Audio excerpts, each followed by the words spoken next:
प्यारे बच्चों, आज हम आपको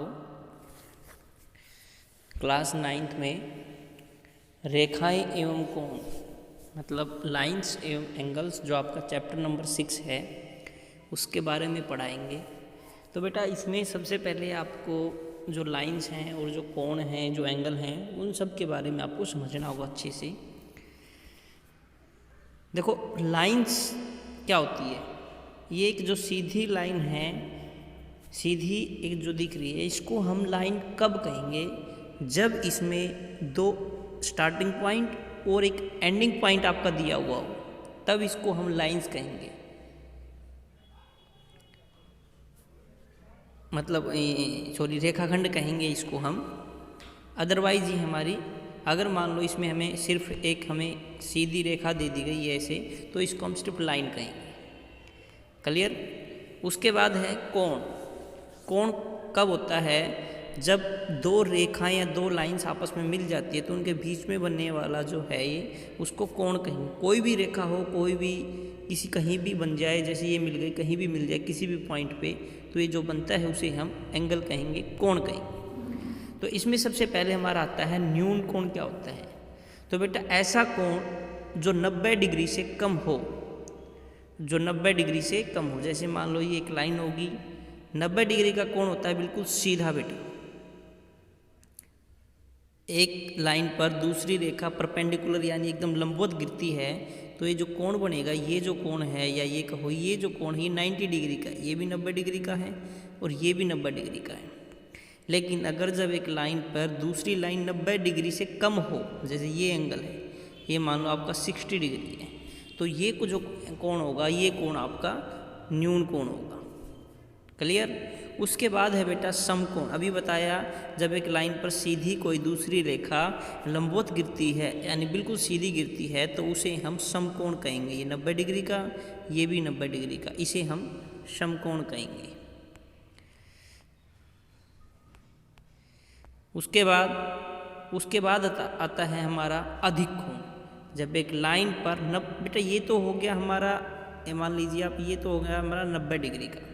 अब इसमें अधिक कोण भी दिया हुआ है, देखिए अब ध्यान से। ऐसा कोण जो 90 डिग्री से बड़ा तथा 180 डिग्री के बीच का हो, यानी 90 से बड़ा और 180 से कम होना चाहिए, तो उस कोण को हम क्या कहेंगे?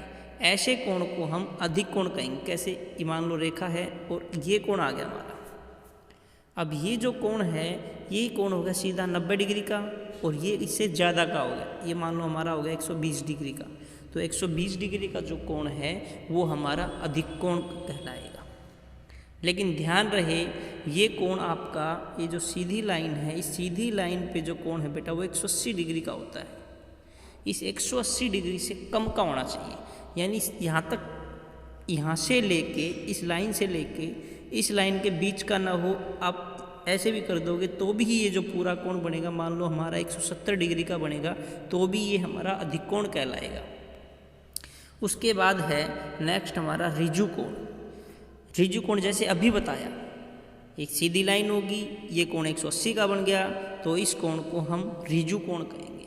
बेटा 180 डिग्री का जो कोण होता है उसको हम हाफ कंप्लीट एंगल भी बोल सकते हैं। कंप्लीट एंगल होता है ये जो 180 का ऊपर 180 का नीचे, इसको कहेंगे हम 360 डिग्री का।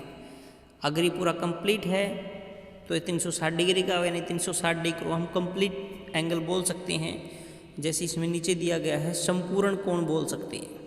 लेकिन अगर नीचे का नहीं दिया हो, सिर्फ हमें ऊपर का दिया हुआ हो, तो हम उसको हाफ रिवॉल्यूशन एंगल यानी आधा संपूर्ण कोण भी बोल सकते हैं। उसको ऋजु कोण भी बोल सकते हैं, उसको हम ऋजु कोण भी बोल सकते हैं। उसके बाद है बेटा रेखिक युग्म। देखिए यहाँ पे रेखिक युग्म। रेखिक युग्म होता है आसन कोणों का युग्म जिनका योग 180 डिग्री है। यानी जब आपके कोई दो एंगल मान ली ऐसे हैं, एक ये एंगल और एक ये एंगल, ये एक्स होगा और ये वाई होगा, कोई भी दो एंगल हो, मान लीजिए आपका ऐसे हैं, ये मान लीजिए, या एक और लगा लीजिए, ये मान लीजिए, तो ये जो दो कोण हैं इन दोनों का जोड़, ये मान लो x ये y, इन दोनों का जोड़ आपका 180 डिग्री को होगा और इसको हम रेखिक युग्म कहेंगे। यानी जब दो कोण मिल जाएंगे और दोनों आसन कोण होने चाहिए, दोनों आसन कोण होने चाहिए, तो उन दोनों का जो जोड़ होगा 180 डिग्री होगा, जिसे हम रेखिक युग्म कहेंगे। उसके बाद बेटा प्रतिवर्ती कोण। प्रतिवर्ती कोण वो होता है जो 180 से बड़ा हो 360 से कम हो। अभी आपने किया था कि आपका अधिक कोण जो होता है वो 90 से बड़ा 180 से कम होता है, और प्रतिवर्ती कोण होता है जो आपका 180 से बड़ा, यानी इस यहाँ से यहाँ तक 180 हो गया पूरा ये। अब क्या है, यहाँ से शुरू हो 180 से बड़ा हो, यानी इस एंगल से बड़ा हो सकता है लेकिन पूरा नहीं होना चाहिए, क्योंकि पूरा जब हो जाएगा तो 360 हो जाएगा।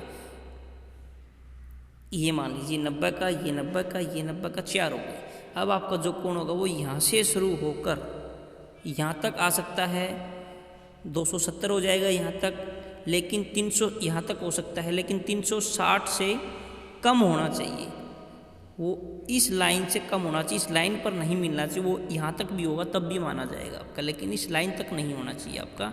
उस एंगल को हम कहेंगे प्रतिवर्ती कोण। जैसे मान लो 295 डिग्री दे दिया आपको, कोई कोण 295 डिग्री दे दिया और पूछ लिया गया बताइए प्रतिवर्ती कोण है या नहीं, तो आप कहोगे यस ये प्रतिवर्ती कोण है, क्योंकि 180 से तो बड़ा है लेकिन 360 से कम है। जैसे मान लीजिए एक कोण दे दिया गया आपको, आप एंगल दे दिया गया, एक सेकंड, ये एंगल दे दिया गया आपको, मान लीजिए ये एंगल दे दिया आपको 100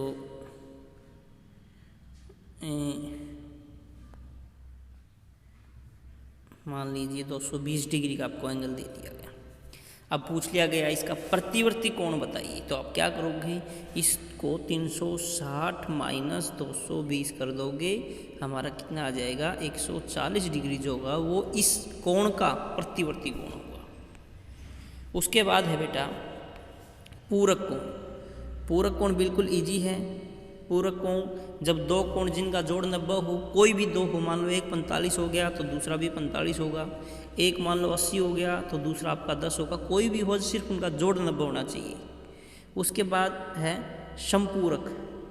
समपूरक जिनका जोड़ 180 हो, मान लो एक अगर 170 हो गया तो एक 10 डिग्री होगा, मान लो एक अगर 90 डिग्री हो गया तो दूसरा भी 90 डिग्री होगा, दोनों समकोण हैं तो उन दोनों को मिलाएंगे तो क्या कहेंगे, समपूरक को। इनको बोलते हैं बेटा, पूरक कोण को बोलते हैं कॉम्प्लीमेंट्री एंगल और समपूरक को बोलते हैं सप्लीमेंट्री एंगल।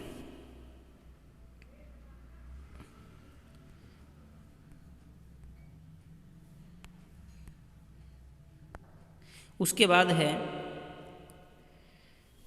कि जब दो समांतर रेखाओं को एक तीसरी रेखा प्रतिच्छेदित यानी काटती है तो जो एंगल्स बनेंगे उसको हम कैसे ड्रा करेंगे। देखो बेटा, सबसे पहले आपको कोई भी दो पैरेलल लाइन दी हुई है, मान लो ये ए बी है, ये सी डी है, कोई भी पैरेलल लाइन वो ए बी हो सकती है, एम सी, कुछ भी नाम हो सकता है उनका। जब उनको कोई दो लाइन काट, एक तीसरी लाइन काट दे तो देखो यहाँ एंगल बन रही है, एक ये है, एक ये, ऐसे ही ऊपर ऐसे ही नीचे, 4 ऊपर हैं और 4 नीचे हैं, ये सब एंगल बन रही हैं। तो इन एंगल्स में आपको रिलेशन देखना है, इस एंगल्स को क्या क्या कहेंगे, क्या बोलेंगे, इसको समझना बड़े ध्यान से। देखो बेटा, आपको कॉपी में भी दिख रहे हैं एंगल 1 2 3 4 5 6 7 8, सारे एंगल आपको दिख रहे हैं। आप ध्यान से ये देखिएगा, इस एंगल्स में जो एंगल 1 है 3 के सामने है, 2 4 के सामने हैं, 5 7 के सामने, 6 और 8 के सामने, ये जो आमने सामने के जो कोण हैं ये सब आपस में बराबर होंगे। बिल्कुल ध्यान से समझना है, सब आपस में बराबर होंगे, क्योंकि इसको बोलते हैं शीर्षाभिमुख कोण।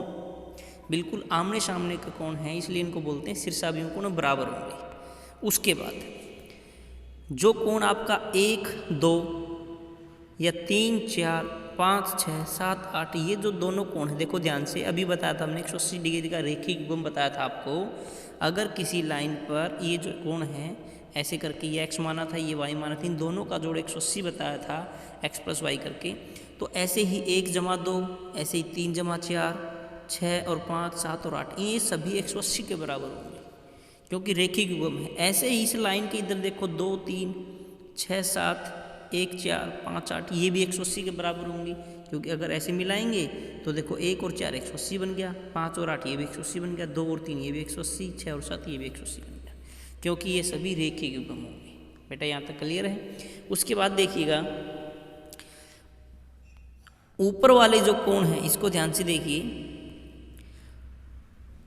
इधर इस लाइन के ऊपर जो कोण है वो 2 है और इस लाइन के ऊपर जो कोण 6 है। दो कोण 2 और कोण 6 ये भी आपस में बराबर होंगे। ऐसे ही 1 और 5 ये भी बराबर होगा।